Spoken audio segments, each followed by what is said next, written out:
Breaking news. The NFL spotlight is heating up, and all eyes are on Monday Night Football. The Raiders are preparing for a massive showdown against the Los Angeles Chargers, a battle that could decide who takes early control of the AFC West. This isn't just another game. This is pride, rivalry, and first place on the line. Stay tuned, because what we're about to break down could change the course of the season. Before we jump into the latest details, a quick reminder. If you love getting the fastest updates and the biggest stories from around the league, make sure you subscribe to the channel, hit the like button, and turn on the bell icon. That way you never miss breaking NFL news.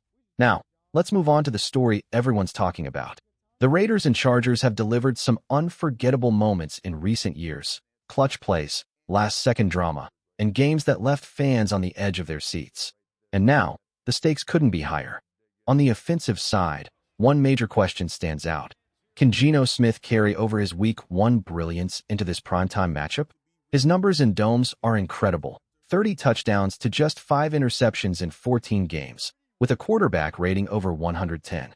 That's elite. But the real spark? Last week, the Raiders pushed the ball downfield with authority, completing 9 passes of 20-plus yards in tough, rainy conditions. Compare that to Patrick Mahomes, who managed only 3 deep completions against the Chargers' defense. If Geno and the Raiders' offense find that same rhythm indoors, they could absolutely shred this secondary. After that strong quarterback performance, the focus now shifts to the ground game. All eyes are on the Raiders' backfield, where the pressure is building for a big statement. There's been plenty of criticism directed at the running game, but not enough credit given to the offensive line. If they open the lanes, patience will be the key, and the results will follow. Last week's wet, messy field conditions made it tough to establish rhythm. But this week, in a controlled environment, there's no excuse. The Raiders must get creative. If the Chargers load the box, then the solution is simple. Open up the playbook. Put the running back in motion, run wheel routes, set up screens, give him the ball in space, and let him build confidence. Here's what makes this matchup even more intense. The Chargers are one of the top defenses against the run. Just last week, they held Kansas City's backs to only 41 yards. On top of that, Khalil Mack has made it a habit of wreaking havoc whenever he lines up against the Raiders. Shutting him down will be absolutely crucial. Now, let's shift to the wide receiver room. This could be a breakout moment for Jakobi Meyers. With questions about Brock Bowers' availability, Meyers may have to step up as the go-to option once again. Last week, he led the team with 10 targets, and that trend could easily continue. Alongside him, Trey Tucker and Dante Thornton Jr. will both be critical pieces. Watch for more pre-snap motion with Tucker. It's a smart way to read the Chargers' defense and create opportunities in open space. And Thornton? He's the X factor. The Raiders might lean on him to stretch the field and test just how disciplined the Chargers' secondary really is. One matchup that could tilt the balance in this game is rookie wideout Dante Thornton Jr. His blazing 4.35 speed makes him a dangerous deep threat, and the Raiders would be wise to test him against the Chargers' cornerbacks. Size and strength are one thing, but when you don't have the same top-end speed, one clean release could mean 6 points in an instant. Expect the Raiders to take a shot downfield and see if Thornton can turn that raw speed into a game-changing play. Now, shifting to the tight ends. This is where things get even more interesting. Brock Bowers remains the centerpiece of this offense whenever he's on the field. Even if he's not at 100%, his presence alone demands attention from the defense. But don't overlook Michael Mayer. Last week, he stepped up with 4 catches for 38 yards, showing he can be a reliable weapon when called upon. If the Raiders lean into 2 tight end sets, it could open up new ways to stretch the Chargers' defense. Why does this matter so much? Because this game will be decided in the trenches. If the offensive line can protect, the playmakers will shine. If they don't, everything falls apart. The Raiders can't afford the kind of pressure we saw last week, with multiple hurries and breakdowns up front. Players like Dylan Pum, Jordan Meredith, Jackson Powers-Johnson, and DJ Glaze will be under the spotlight. Every snap will matter. This is where the game will be won or lost. The numbers from last week don't lie. The Raiders' offensive line gave up 14 pressures, 9 hurries, and 4 sacks in just one game. That's far too many, and against a defense like the Chargers, mistakes like that can't happen. If this unit doesn't step up, the entire offense will suffer. Run blocking wasn't much better either. The stat that jumps off the page? Gentry finished with more yards after contact than before contact. That means he was creating almost everything on his own. The offensive line has to give him room to work.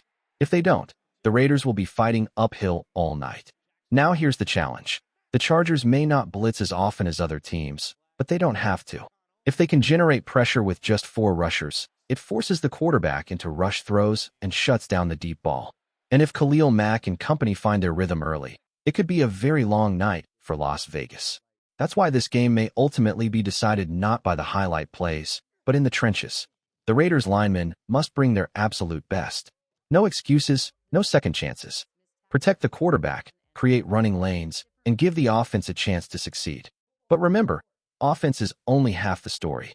The defense deserves just as much credit for last week's win, and they'll need to rise to the occasion again.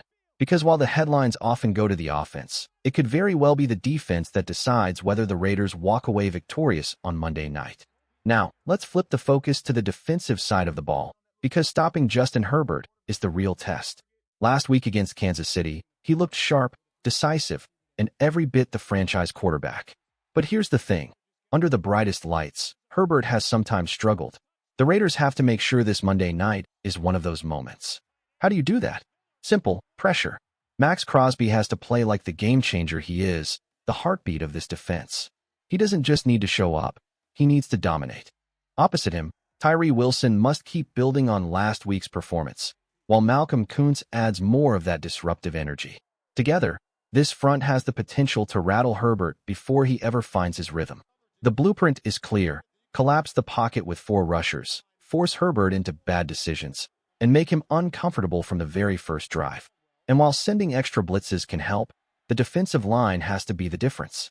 Every Raiders fan remembers the sting of seeing Khalil Mack wreck games in silver and black before he was traded away. That's the kind of presence Crosby must bring now, an unstoppable force that defines the outcome. This is the week where number 98 has to make the entire league feel his impact. If the Raiders' defense can generate pressure with just 4 rushers, they will control this game. Because the difference between a confident Justin Herbert and a rattled Justin Herbert is night and day. When he's unsettled, he doesn't look like a cold-blooded finisher. He looks hesitant, second-guessing every throw. That's exactly the version the Raiders need to force onto the field. Inside, the defensive tackles will play a crucial role. Keep an eye on Thomas Booker, whose quick first step and ability to collapse the pocket stood out even without a sack last week. This rotation could also see fresh faces step in, with rookies waiting for their chance to prove themselves. Whoever lines up in the middle must bring relentless energy, because the Chargers will try to establish a physical run game. Against Kansas City, Los Angeles struggled to run the ball, averaging only 3.2 yards per carry. That means they'll be looking to bounce back on the ground.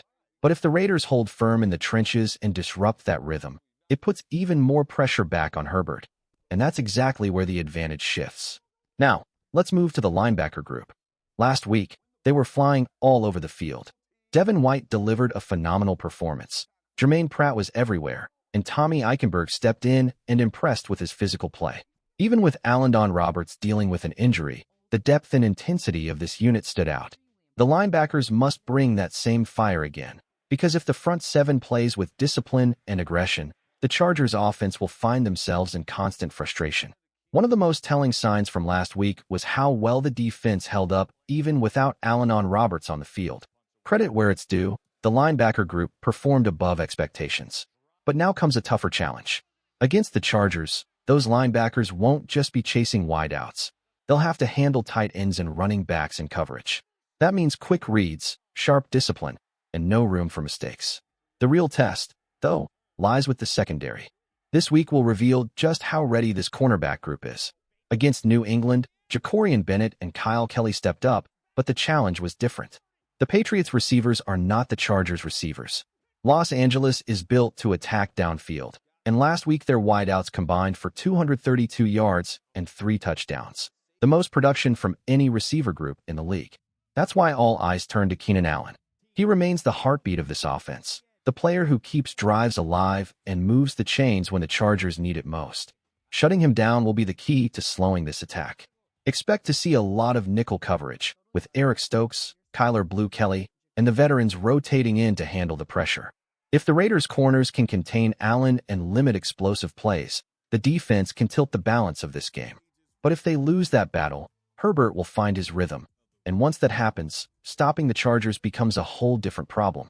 The biggest key for the secondary this week: don't get burned deep. Quentin Johnston has the speed to flip a game in one play, and the safeties have to make sure that doesn't happen. Last week, Isaiah Pola-Mao showed great instincts in the second half, and Jeremy Chin brought his usual toughness, but this matchup will demand even more discipline. Los Angeles averaged 12.2 yards per completion in Week 1, fourth best in the league. One mistake, and they can punish you instantly. The formula is simple: force the Chargers into a short passing game. If Herbert has to dink and dunk all night, the Raiders' defense has a real chance to control the tempo. But if those safeties lose track of the deep ball, it could turn into a long evening. And then there's special teams, a part of the game that often decides these AFC West battles. Daniel Carlson has to be automatic. Those 50-plus yarders matter, and in a tight game, one kick can change everything. A.J. Cole, one of the best punters in football, must flip the field and erase mistakes from Week 1. In the return game, Trey Tucker and Dylan Lobby bring the kind of spark that can swing momentum in an instant. Above all, Zamir White has to secure the football. No turnovers, no second chances for the Chargers. At the end of the day, it comes down to execution. If the Raiders win the trenches, protect the deep field, and take advantage of special teams, they can turn this into a statement win on Monday night.